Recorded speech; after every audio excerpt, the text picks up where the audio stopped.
All right, hey guys, welcome back to another Career Talks video. This is our third episode. Last week, if you weren't with us, we did interview a Nike executive. This week, we are back in Sweet Home with our chief of police. And Jeff, you want to introduce yourself and talk a little bit about what you do for the Sweet Home? Yeah, absolutely. First of all, I'd like to thank you guys, Tyler and Andrew, for having me on. It's exciting and appreciate all you guys do. Well, to start out with, I'm Jeff Lynn, and I'm the chief of police here with the City of Sweethome. I've actually been with the Sweet Home Department for 21 years, and I've been the chief for 7 years.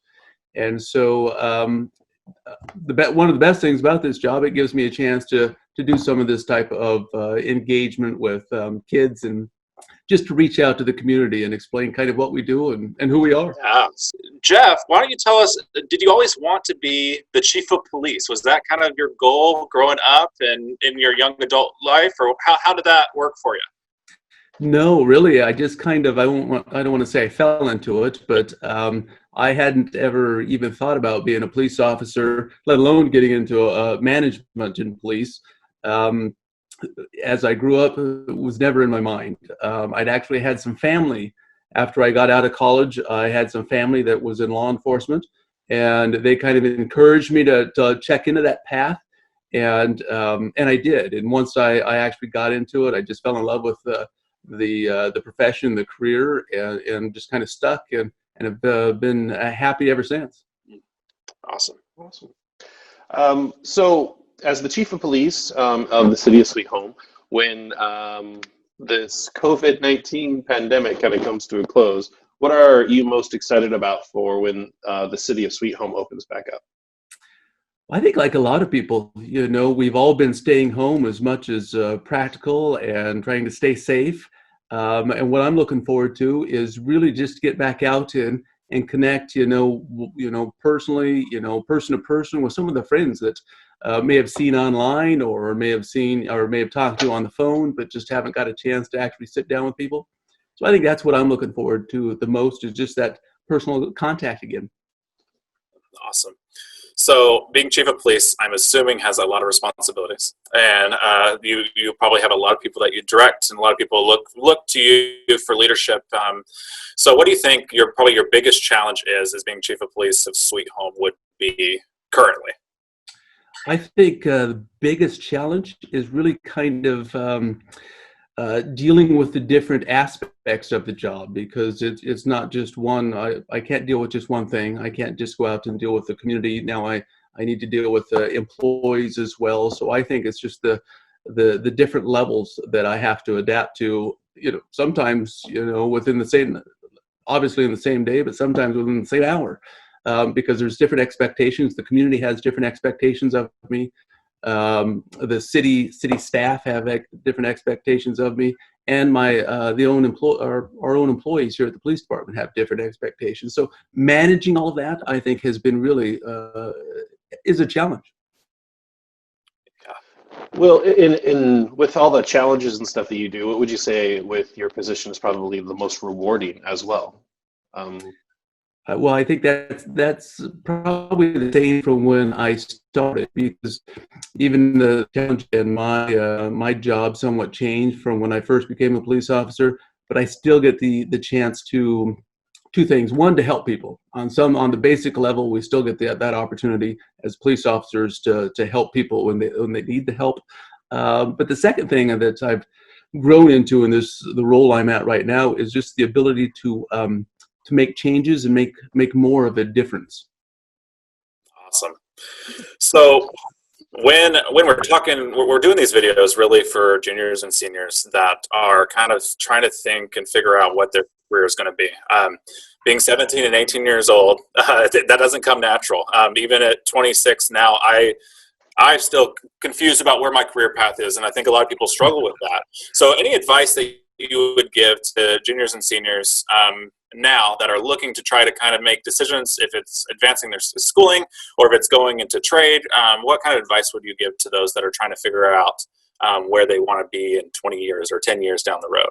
Well, I can, it's been a while, but I can think back to when I was a junior, senior, and I literally had no idea what I wanted to do.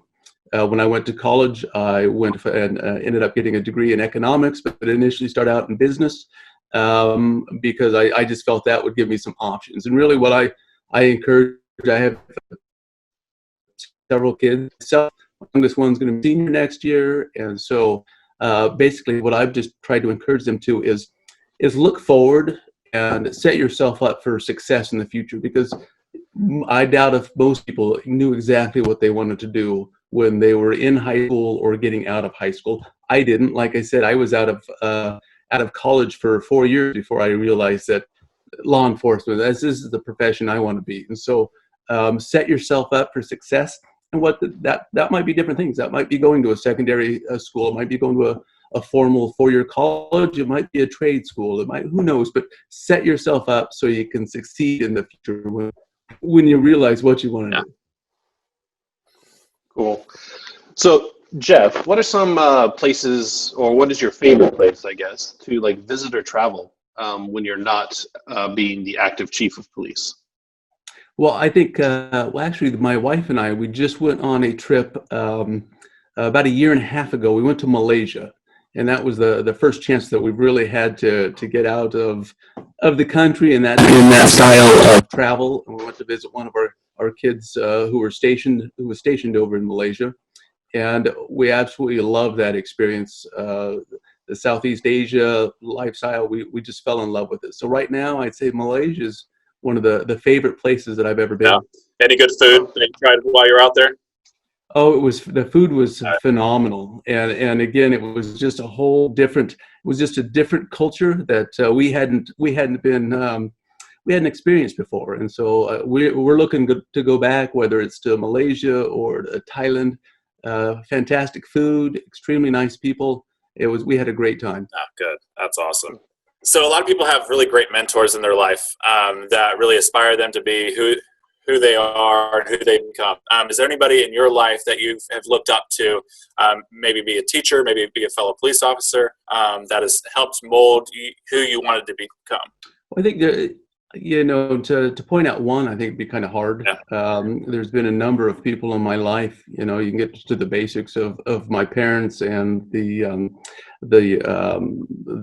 ethics that they've instilled in me. They've been a huge factor. To the previous chief of police, Bob Burford was a big factor in who I am today, and as far as the profession that I am in. And then, but I'll also go to someone else. I was on the Sweethome School Board for a period of time, and Dr. Larry Horton was the superintendent. And really, I've learned a lot from Larry, and I aspire to be like him when I grow up, if I can say that. He's a phenomenal person, and I hope to be able to emulate a lot of what he does. And as when I grow up, or as I get towards retirement, I hope to be able to emulate much of what Larry has done in his life and what he's still doing for our community. So, Jeff, you are currently the chief of police. Is there any other position within the city or anywhere that you might aspire to eventually take? No, I don't think so. I really have enjoyed being in the law enforcement profession, and the chief has a lot of unique challenges. It's been really rewarding for me to be the chief. Like I said, I have a lot of input and say in how we police our community, and so I really enjoyed that. If I were to do anything else in law enforcement, I'd actually probably step back down into just a patrol office, boots on the ground to be able to make some of the personal difference in people's lives. All right, so I have one last question for you. Not necessarily an easy one, and not one that you can probably make a specific answer to. You're a big influential leader, obviously, in our community, and what you do, and you obviously supervise several of police officers in Sweethome. And being a good leader takes a lot of different qualities and different experiences. And so, when it comes to your management style and your leadership style, what do you think your most important quality is in regards to effective leadership? Well, leadership is such a broad topic, and it's if you a simple search on Google, and how many responses will you get. So I think the biggest thing that I've done is be willing to learn and adapt my leadership styles, because I think anyone can go into it and believe they have a certain leadership quality, but I think leadership has to change depending on who you're leading, and that might be whether it's police officers or dispatchers. And even when you have your leading police officers, each of those officers need to be led in somewhat of a different way. It's almost like situational leadership. And so understanding that, and also understanding my flaws, I think that's helped me out too, because it's such a broad topic, and I don't have a handle on all of it. We all make mistakes, and I'm going to continue to make mistakes, but the biggest thing is to try to learn from those and improve on them, and hopefully not make the same one twice. But I think that's where I've done the best at, is just be able to adapt to the different leadership styles, and then just accept that I'm not always right, and I'm going to make mistakes. I'm going to try to keep going forward. Awesome. All right. So again, Jeff, thank you so much for your time. You're have to be super big, so definitely appreciate your time. Andrew, again, like always, appreciate it. And until next time, do we have actually who the next person is, Andrew? We are going to be interviewing an entrepreneur from our community here in Salem, and Janessa Smith, the Richmond branch director, will be our guest host next week. Awesome. Okay, well, that's next week, guys, so definitely tune in. Again, thanks, Jeff. Thank you, Andrew, and we'll see you guys next time. Bye-bye. Thank you for everything.